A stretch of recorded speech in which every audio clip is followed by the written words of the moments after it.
Welcome in, everyone. This is DB's Best Bets, episode 14, presented by Full Time Roundup Podcast. I am joined by Harrison Clark. It is your host, Daniel Brackett.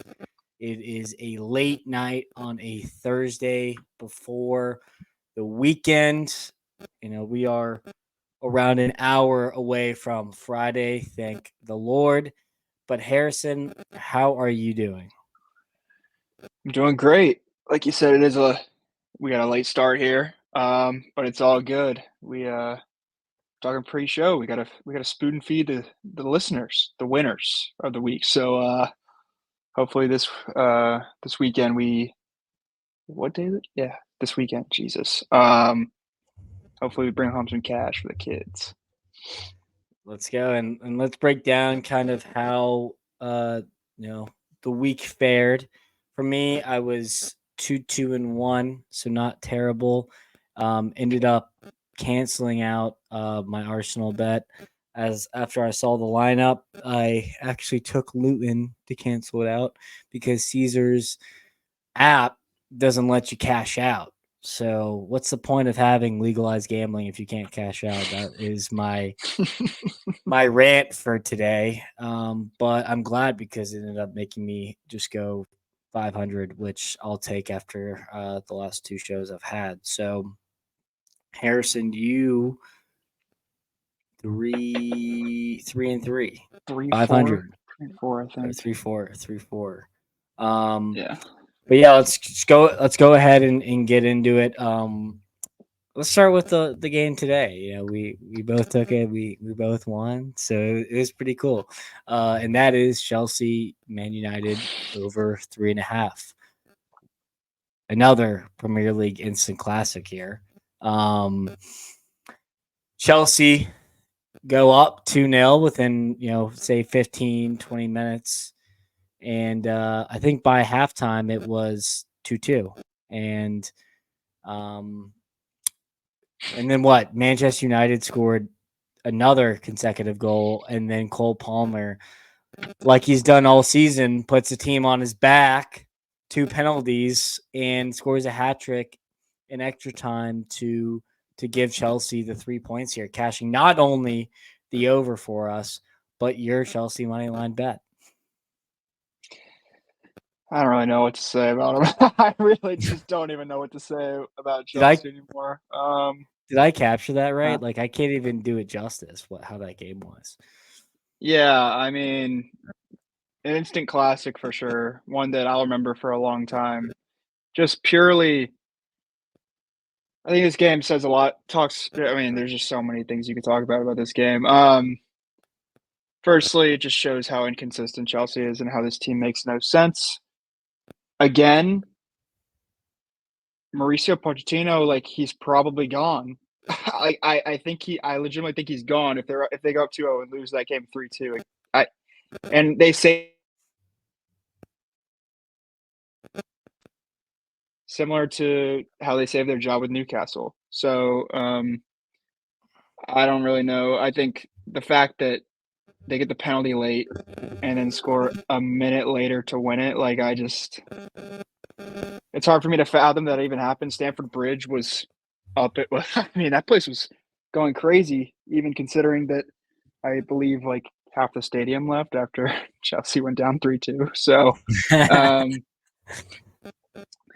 I don't know. I guess all I have to say is Cole Palmer is my hero all of a sudden. Legitimately might be one of the best bargains Chelsea's ever had. I know it's only been one season, so it's hard to go super deep with that. But I mean, since Eden Hazard, I haven't seen somebody this prolific who doesn't Yeah. play who doesn't play striker main as their run of net. So yeah, it's insane. Yeah, he's up there for signing the season. Probably with McAllister and Declan Rice, I would say are the other two who are close to him in terms of signing the season. The fact that those two other names I mentioned are in their prime of their career, and Cole Palmer is is 21 years old and has 16 goals and 18 or 8 assists in his first, really senior season in terms of like actually getting playing time. So yeah, no, he's a phenomenon. Can't believe Manchester City let go of him, and I'm glad he single handedly cashed our bet today. Now, um, I have to feel for all Manchester United moneyline betters there. That is sickening. But I guess to go down 2-0 early and then to fight all the way back just to lose the game. But both these managers, get them out of there. They're both terrible. They're both terrible. I was texting in the group chat trying to wind up Matt like I usually do when Chelsea plays because they're usually shite. And I was doing the music emojis. He's getting sacked in the morning. And then Mauricio Pochettino saves his job. It makes So no sense, dude. yeah, I thought but I watched the highlights. I watched a good majority of the game. I was working at the time, so I was just trying to watch as much as I could, and then I rewatched an extended version of the highlights with the Chelsea TV broadcasters, and I thought he perfectly the commentator after the game, after they blew the final whistle, I thought he said it perfectly. It was like it was sloppy, it was at times dazzling, but it's purely unbelievable. And I was like, oh yeah, sure, that's a sure. magic call. That's a I was like, magic call. oh man. But yeah, Stamford Bridge. I guess it. Yeah, I don't know. I don't know what to say about what happened there, other than Yeah. great job getting the money line done, boys. Well done. Well done. They saved your coin for sure. And we'll move on since, there were other games that happened, but that was definitely by far the craziest game I've Over was free. seen. Over was free. And we knew that. We had the script for sure. You had the script, my friend. But another game that happened today, I had an over 4 that push was Liverpool Sheffield over 4. Thank God I didn't get beat on the hook on this one. Um, you know, Liverpool go up 1-0 off a comical goal by Darwin Nunez. And, it's 1-0. You text me, Liverpool, let's wake up here. I'm like, I concur. I agree. And then Sheffield tied up. And for around 10 minutes, I was looking for the nearest balcony. Because I was considering doing a free fall. He was an And absolute piss. yeah, it was bad. And then Alexis McAllister goes and he Oh, just hits an absolute fucking rocket. And I think that's his third, 3 to 5th goal contribution for a game winner. It feels like. I mean, the dude's just got magic in his boots. It's incredible. And then Cody Gakpo gets this one late to cash or to push for my over. Unfortunately, you did not hit your team total over. I mean, I played something small. I played -1 first half spread, and that pushed. Liverpool didn't play great, but they also had their chances and didn't finish. Obviously, Mo Salah was pretty pissed to get hooked pretty early in the second half, resting for the United game. We probably overlooked this one a little bit, so not going to go too much into it. But win's a win, and I'm at least happy to get the push kind of last minute here. yeah. I watched the majority of the second half. It just seemed like the first 25 minutes, Liverpool, like the chances they weren't creating weren't amazing. They were just kind of outside opportunities, I think. I mean, thinking specifically of, Salah had like a volley on the edge of the box but it was just like through multiple people, but unfortunately it was right at the keeper. And then when Sheffield does tie it, I know Danny was shitting his pants, but I texted him. I said, if this thing is still tied at the 75th minute, I will be hammer cock wailing, dicking down on Liverpool money line. It got to the 75th minute. We were looking. We were both hunting. I go to the bet slip. I still see a -150, and at that point, honestly, maybe the value isn't great, but I'm still nuking. Minus And I'm 150 it was. I didn't even get to see it. yeah, and I was Oh. gonna bet irresponsibly, which I don't advise. And literally as I'm putting in the amount I want to bet on it, um, the bet suspends, and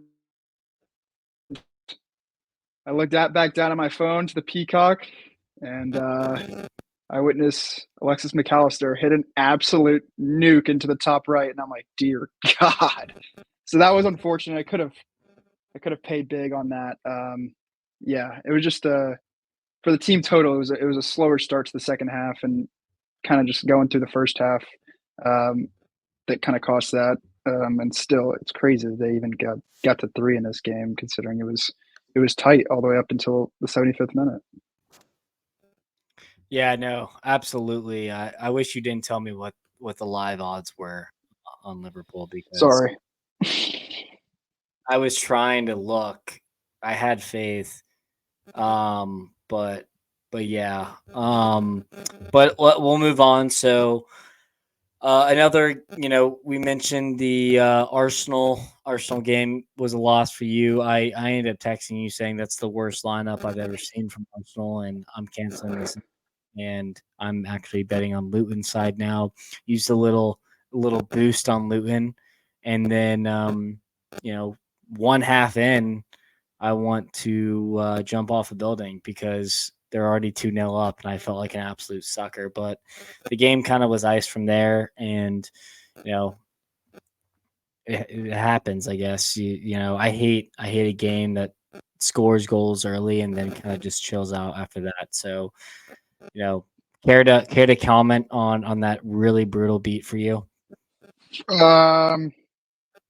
Well, I saw the lineup, and I honestly I still felt confident in it. I don't know. I was just like, it still just felt like the perfect spot for Arsenal to just kill them.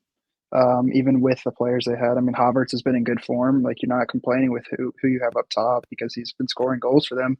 Um, Obviously, you have like Smith Rowe and guys in there and Reece Nelson, who would typically not be playing a ton. Um, but I still felt good about it, and so I told my coworker at work. I said, "You know what? You want to play of the day? Arsenal minus 2.5. I'll refund you if it loses." You gave him that They Harrison go special. and they go up 2-0 at half. I tell my brother, I'm like, "Your boy just made coin," and proceeded to do absolutely nothing with it in the second half. So, yeah, I got to pay somebody back now, but that was brutal. Yeah, just one of those that you just kind of shake your head at and wish it went through. So, yeah, not the ideal outcome yesterday for me. I had something similar happen in this West Ham Spurs over that we both took. Had a buddy text me and kind of go, "Hey, it's Tuesday. I'm bored at work. What? Give me a lock." And I was like, "Well, I don't have a lock for you, but I took the West Ham Spurs over 3.5 on the show, so feel free to ride with that if you want to." And he's like, "Sure, I'll lock it in. Let's ride." And it's halftime. It's 1-1. Feeling pretty good about myself. So okay, just two more, and then seems like Spurs completely ran out of gas, and David Moyes was happy just to rest on his laurels and get the point. And I will say, like the last 3 minutes of the game and extra time was pretty nuts, but it was already cooked at that point. So, you live and you learn, and it is what it is. Yeah, the expected goals in this one was not very high. No.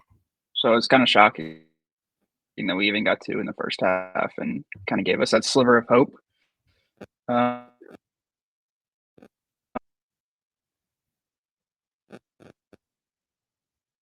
did you hear me?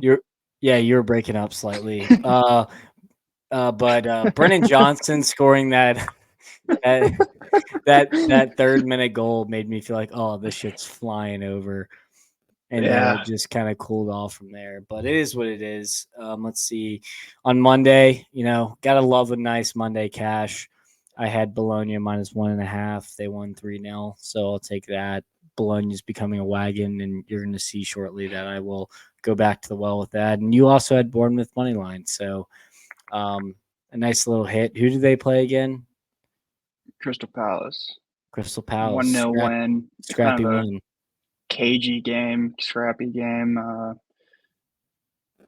I wouldn't say I necessarily thought it was going to go under, but it's like one of those weird games where you kind of think like this one could be low scoring, which is why I was hoping that Bournemouth would sneak out a win, which they did. But I was also hoping it would go through Solanke.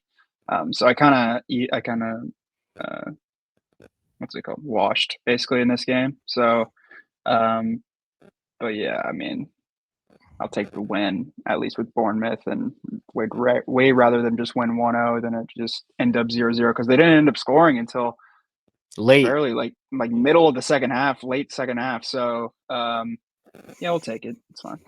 Yeah, out of 5 games, Bournemouth are the hottest team right now. Just a little stat for you. And then, Cherries. if you're ever feeling dumb, just know that you didn't take the City Villa under 3.5. I mean, it was Just a Phil 1-1. Foden masterclass. It was 1-1 right before half, and the concede on that bullshit free kick right before halftime just made me sick to my stomach. I knew it didn't stand a Keeper didn't chance. move.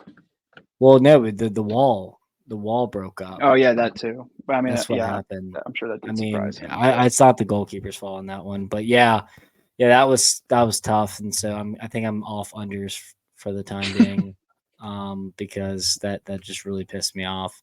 But yeah, so we'll go Dude, ahead and what's up?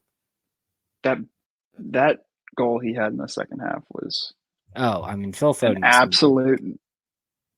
absolute missile. Oh my god! It looked like he was off balance too when he hit it. It went top right. I was like, Jesus Christ, this guy's on a different planet right now. One day he will be Cole Palmer.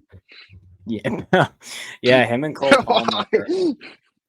Dude, him and Cole Palmer right now, and you got Jude Bellingham, Declan Rice, James Madison. I mean, that midfield is, I mean, the depth there is Poor unrivaled. Mason Mount doesn't even get left a peek out. Yeah, and I mentioned it on the show, so if people both watch the show and the betting show, don't want to be repeating here, but he has 14 goals and 7 assists in the Premier League in 30 apps. So 21 goals and assists in 30 apps is pretty damn good. But let's go ahead and give some winners for this weekend here. Let's go ahead and start out with the play that we're sharing together here. Liverpool money line on Sunday against Manchester United. I mean, after what I just watched Manchester United do, I couldn't feel better about this game, to be honest. I mean, this is bombs over Baghdad, like absolutely nuking this play. This is going to be my biggest play of the weekend, without a doubt. And I'm going to be nervous as fuck because I'm going to be putting a decent sum of cash on this. But, I mean, just to read off the injuries that Manchester United's defense has right now, it's impressive. Evans went off today. Who else went off today? Evans and Aaron Wan-Bissaka. Yeah. So let me find it. Martinez, Lindelof, Varane, who got subbed at halftime, Johnny Evans, Luke Shaw, Malacia, Aaron Wan-Bissaka. 1, 2, 3. Who the fuck is left? Who is left? As Matt likes to say, the ball boys.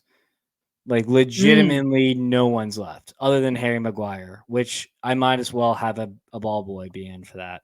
So, I mean, it is a dire state for Manchester United, and they are about to get their cheeks clapped at Old Trafford by Liverpool, and it is going to be ugly, and I can't wait for it. I'm right there with you. I just don't. I mean, today had to be the most demoralizing day for them, which is funny because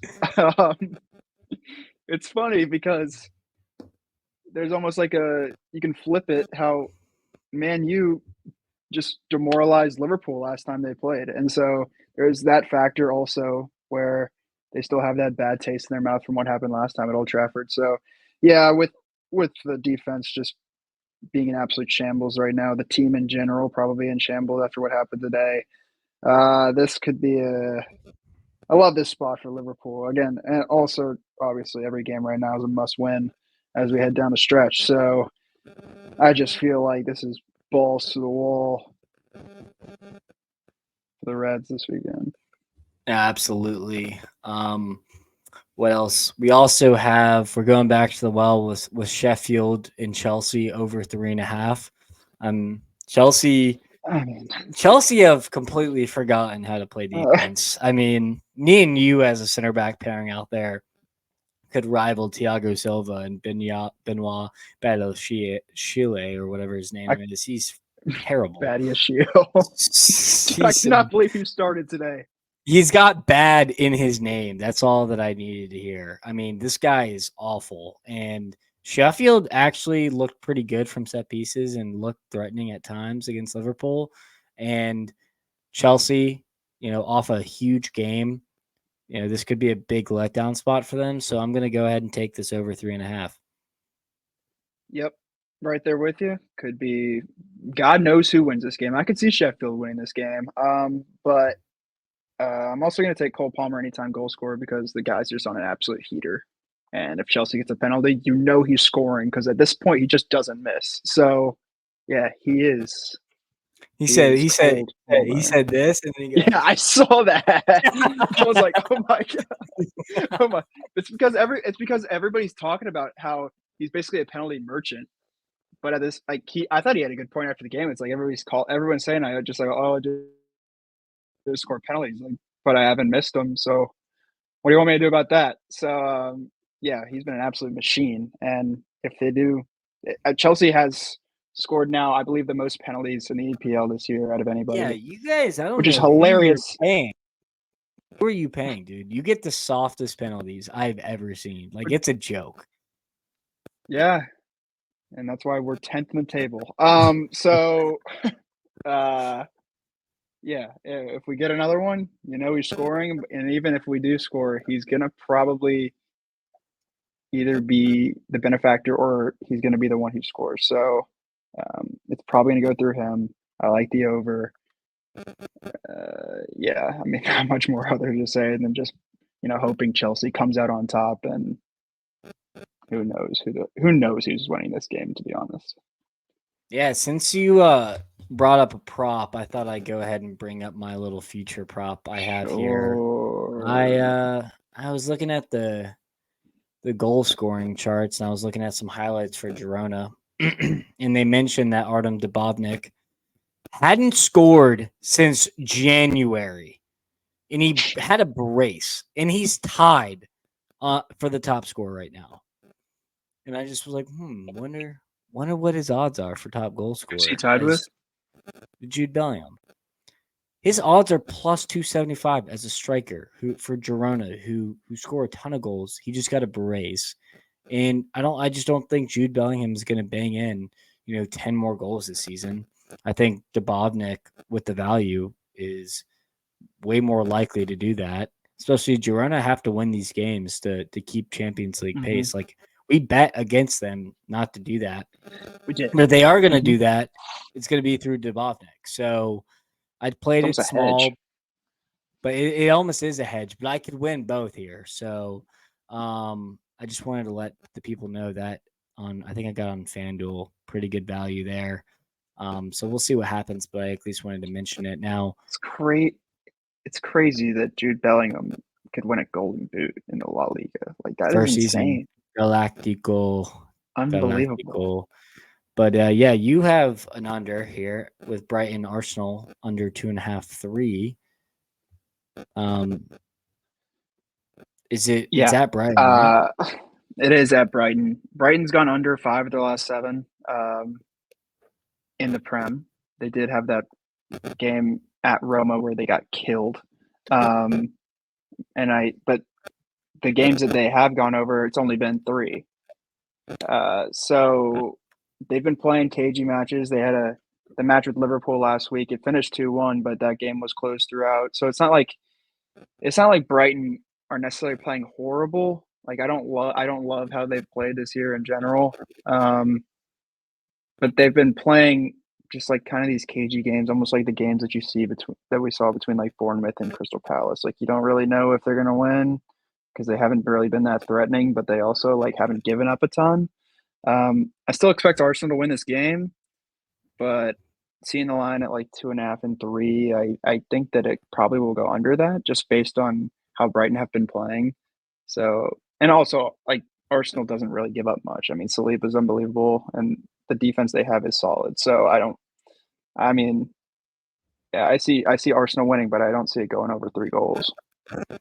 I have to agree here. I mean, Saliba Gabriel partnership is, top 2, maybe not 2. I mean, Yeah, the only one I can think of is Virgil van Dijk and Ibu Konate in terms of a better center back pairing, and you could probably argue Arsenal's case here on that one. I first of all, I don't think anyone's touching Virgil van Dijk, but in terms of partnership, maybe, Arsenal fans would disagree. They would say Saliba's better, which is insane. I mean, which I think is a little sucks for ridiculous. France. Saliba sucks for France, and Virgil is the captain of Netherlands. Like, get the fuck out of here. But I do agree with your take here. Plus, this is a huge look ahead spot for Arsenal, who plays Bayern Munich next week. So I like the idea here. I love this a lot. I like the stat you brought to the table. So I Thank you. probably am going to play this small as a lean. So love it. Sure. Sure. Come ride. I have. We also both have Luton Bournemouth over 3.5. Forgot to mention that. This match is going to be an instant classic like it was last time, and it's going to fly over. Yeah, probably win 0-0 now that we said that, but I think that, or at least I hope that we get kind of close to what we got at Bournemouth just 2 weeks ago or whatever it was. That game was awesome, even though as a semi-Luton fan, that was also heartbreaking. Yeah, I don't know what Solanke's goal scorer prop is for this one. If it's reasonable, I'll probably take it just because the man doesn't really like to take 2 games off. So yeah, over 3.5. It's a must play after what we saw last time. So, and Luton overs. Yeah, Luton overs, which has been kind of hot and cold for us, but Bournemouth money line is like even odds almost -110. It's such a trap at Luton, so I can't take it because I know they want me to take it, and so I'm not going to take it. Luton money line. But no, definitely not. But I do have Fulham Newcastle over 3, kind of like Manchester United. Newcastle are just simply running out of defenders here, and Fulham have been dog shit recently. Alexander Isak is hot, and Fulham is not, but their defense is terrible. Their defense is terrible. So, and Rodrigo Muniz has just been banging in goals 2024 the entire year. So I think this is going to be an overplay. I think I'm very comfortable with over 3 here. You can get risky and play 3.5 at plus odds, but I'm going to go ahead and stick with over 3 here and pray that the worst thing that happens is a push. Any thoughts on that? I like it.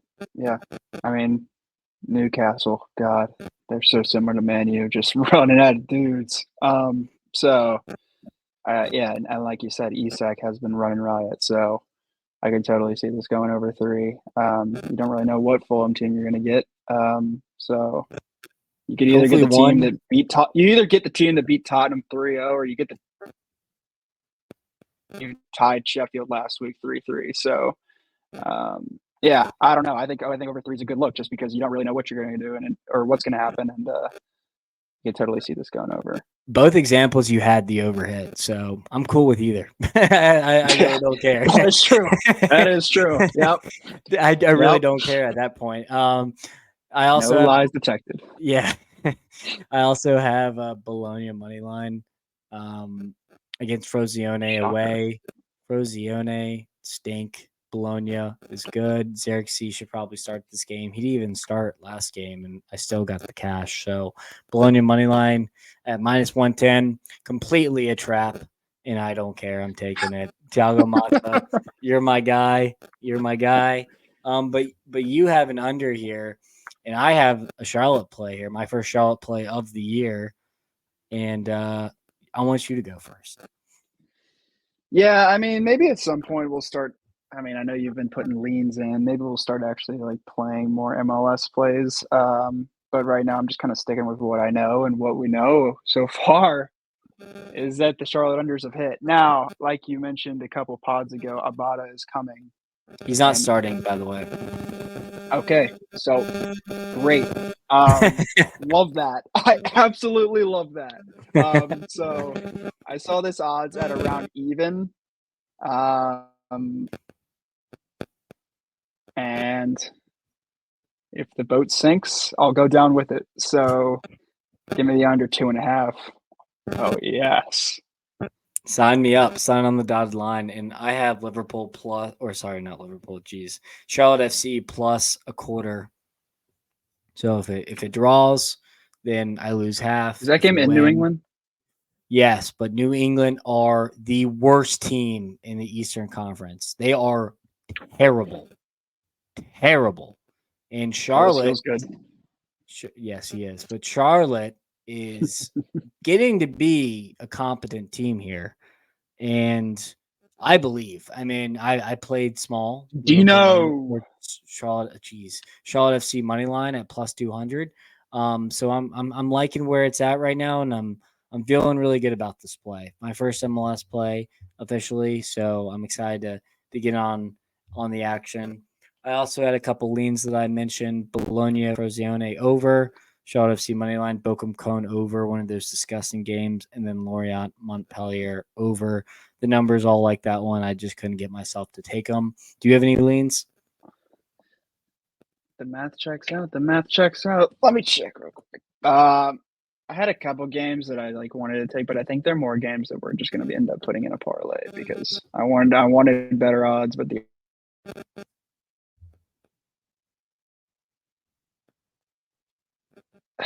like part of me wants to take part of me leaned Brentford against Aston Villa this week. Just feels like a weird spot. I don't know why. Like my gut immediately went to like taking Brentford spread. I don't know what that spread is. I'm guessing probably 1.5 maybe.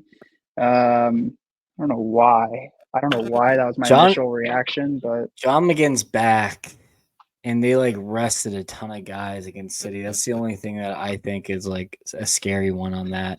But when you think about the leans, let's go ahead and scheme this parlay.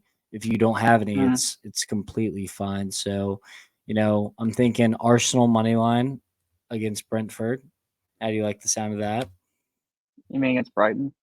Brighton, excuse me. It's super late. Bayer Leverkusen money line against Union Berlin. They haven't lost in Yeah. 40 games. It's not going to happen against Union Berlin. Should get decent odds on them. I think they're around like -200 this week. Yeah, they were like even a little bit less. I mean, I feel like we should double down on Liverpool, but that's scary.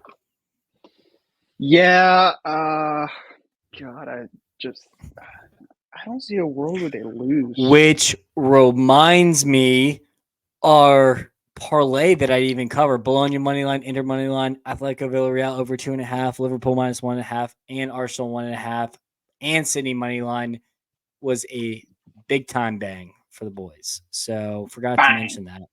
Plus 350, that was too easy.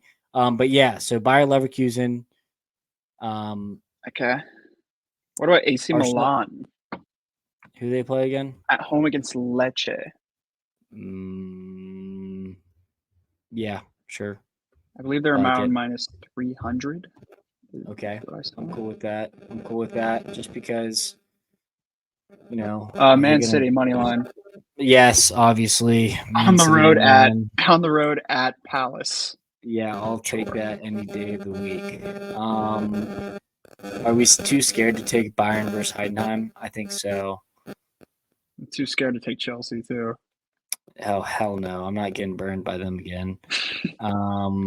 Spurs at home against Nottingham. I don't trust Spurs anymore. They kind of burned me a couple times. I'm not one to. Oh, PSG against Claremont. They're awful. Yeah, I'm pretty actually satisfied with this one. How do you like that? It's a five Yeah, legger. let me see what kind of odds we get on that.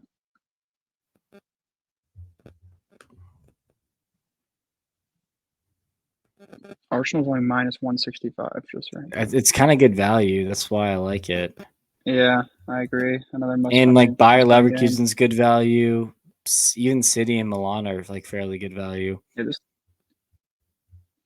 are we keeping it at 5? We could put Bayern in there against Heidenheim. Dude, Heidenheim are weird. I don't know. I say we keep it. I low key. I low key want to put Mainz in there. They're playing Darmstadt at home, dude, and Mainz is minus 260. That's insane. Mainz are dog shit. Like, imagine how bad you have to be that big of a thing. They're 16 and 18th, and Mainz a minus 280 dog. That's or favorite. That just, but that almost like tells me that just tells me like they're like Vegas fully expects Mainz to win this game easily. Yeah, no, I agree. Which is like that's also super scary because we're asking a terrible team. Just throwing it out there. No. I'm not trying to shoot down your ideas. I promise. I can't even stomach thinking about betting on Mainz. Arsenal, PSG. That should give us 700. Huh? Oh yeah. PSG is minus 700. Plus 370. Hey, kind of like what we had last time. Let's go. Well, you heard it first. 370. All right, so I'm going to recap here. Parlay, Arsenal moneyline, Bayer Leverkusen moneyline, AC Milan moneyline, Man City moneyline, PSG moneyline. For my plays, I have Liverpool moneyline, Bologna moneyline, Luton Bournemouth over 3.5, Fulham Newcastle over 3, Sheffield Chelsea over 3.5, Charlotte plus a quarter, and Dubovnik top scorer in La Liga plus 275. Harrison, what do you have? Luton Bournemouth over 3.5. Arsenal Brighton under 2.5 or 3, wherever you get it. Liverpool moneyline, Sheffield Chelsea over 3.5 with Cold Palmer to score, and Charlotte New England under 2.5. You heard it here, folks. Harrison, thank you for joining me on a late night here. Hope you guys enjoy this, and this will be out in the morning. If you like what we're doing here, drop us a like and subscribe. Go check out me and Matt's podcast that we dropped earlier this morning, and we will see you on Sunday. Good luck, and may the gambling gods be in your favor and for us too.